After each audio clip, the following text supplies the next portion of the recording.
Hi guys, it's Cassie and welcome to today's video. Today's video is part 3 of my First Time Mom series. If you haven't watched part 1 and 2, they'll be linked down below. Today's topic of discussion is 10 things you didn't know about labor and delivery. So if you're interested in finding out what those 10 things are, then just keep on watching. I will put in a little bit of a disclaimer. I had a unmedicated home birth, so a lot of these things kind of apply to my own experience. I also had a midwife, so I think that having a midwife can kind of affect the way you view different things, so just kind of keep that in mind when you're watching this video. So the first thing is that, number 1 is that you will feel like you're pooping when you're pushing your baby out. Like, it feels like you're taking a really big poop. So I know some people are worried about pooping when they push, but like I'm not even talking about that. I'm talking about like what the sensation feels like when your baby comes out. So I had an unmedicated birth. I could feel everything and it just like, it feels like you need to poop. Like I don't even know how to describe it. And when I talk to other moms in my mom groups, this is another thing that everyone's like, yes, like that's exactly what it feels like. You feel like you're just taking a really big poop. It's super weird. Number 2. You will have the shakes or chills after the baby's born, and it's caused by like the adrenaline just pumping through your body after you go through that. I also found that during transition I was super hot and I wanted like a fan on me, and then like right after the baby had come out I was like freezing and shaking. It was a crazy experience. Number 3, the eye drops that they put in your baby's eyes are used to treat chlamydia, and it's because back during the World Wars, soldiers were abroad and not being faithful to their wives and then bringing home chlamydia and giving their wife chlamydia, and the wife didn't know. You didn't routinely test for STIs back then. And so then these eye drops were given to babies to prevent an infection in the eye. I'd always thought the eye drops were just used to like clean out gunk out of the baby's eyes, but it's actually to treat chlamydia, which is super weird. It's not a required procedure in Canada anymore because they do test at the beginning of your pregnancy, and they can test later on if you want to not do the eye drops, but I just thought that was a fun fact. 4. You are responsible for disposing of your placenta if you have a home birth. So if you have a planned home birth, you probably know this because this is something that you would talk to your midwife about. But I had an unplanned home birth, and after everything was all said and done and the midwives were getting ready to leave, the midwife student came to me with my placenta in a bucket and was like, here you go, we can't dispose of this because it's your organ. So if you've had a hospital birth, you probably didn't know that because they dispose of your placenta for you, but that's a fun little fact. The 5th thing you may not know about labor and delivery is that you actually get a shot of oxytocin to help you deliver the placenta. This was something I learned during prenatal classes that I took, that there's 2 types of delivery of the placenta. There's active management and I don't remember what the other one's called. Active management is when they give you the shot that helps you deliver the placenta, and that decreases your risk of hemorrhaging because you're not bleeding out for as long. I was actually going to not do active management and just see if my body would deliver the placenta on their own. Because I have a midwife, they do allow for that, but because of everything that happened and how fast the birth was, my midwife was like, no, we need to do active management. In the midst of it all, like some people might not even realize that this happened because sometimes if you have an epidural you don't even feel it, or you're just not paying attention because you're too busy paying attention to your super cute baby. The 6th thing you may not know about labor and delivery is that your body takes over when it's time to push.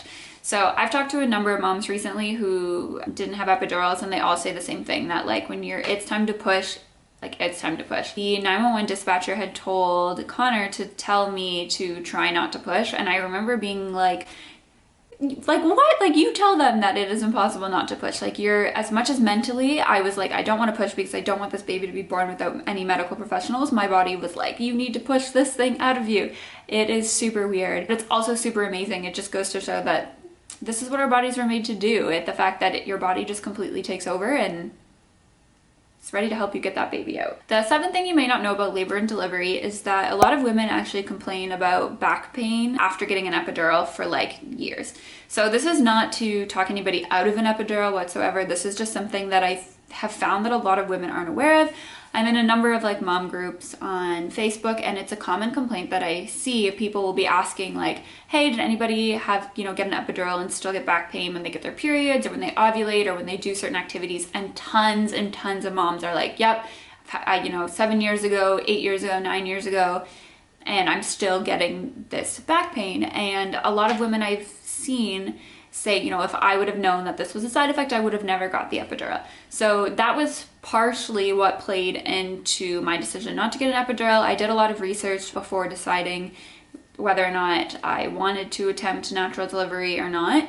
And that was kind of one of the things, is that there's a lot of side effects that people don't talk about when it comes to the epidural. And I'm not talking about the super extreme ones. I find that that's what people do talk about, or like the paralyzation, spinal headaches, the leaking fluid, like that's what people talk about. And those are the ones that aren't rare, but they don't talk about the more common ones, such as the back pain in the spot where you've had your epidural. And again, that's not to talk anybody out of an epidural. That's just something that I think people should know when they're discussing with their doctors their pain management options. The 8th thing you may not know about labor and delivery is that the TENS machine is actually a good alternative to pain management that's not medication.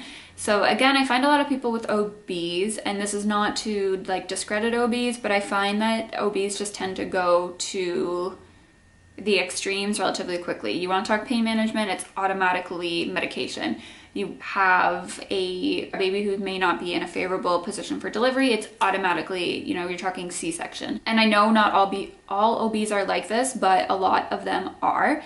And that's kind of what affected my decision of going with a midwife. But anyways, the TENS machine is like a little machine that you can put on your back, and when you're having contractions, it'll like put little pulses into your back.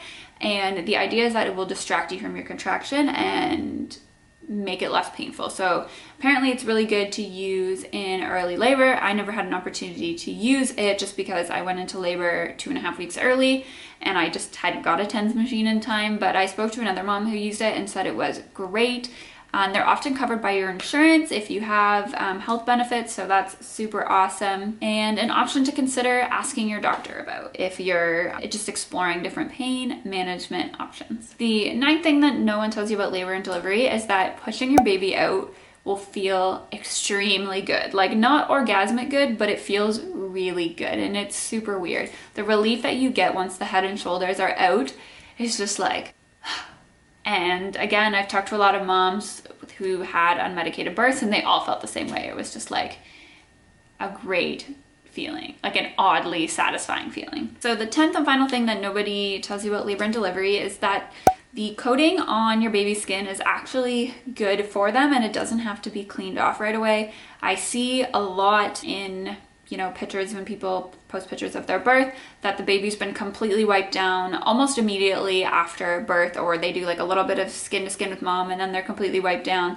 Our midwife actually encouraged us to leave the coating on their skin because it's really good moisturizer and it helps them kind of adjust to the new environment a little bit better. I have to kind of say I agree. Camden didn't really have any baby acne. He didn't really have any kind of like dry or cracking skin or anything.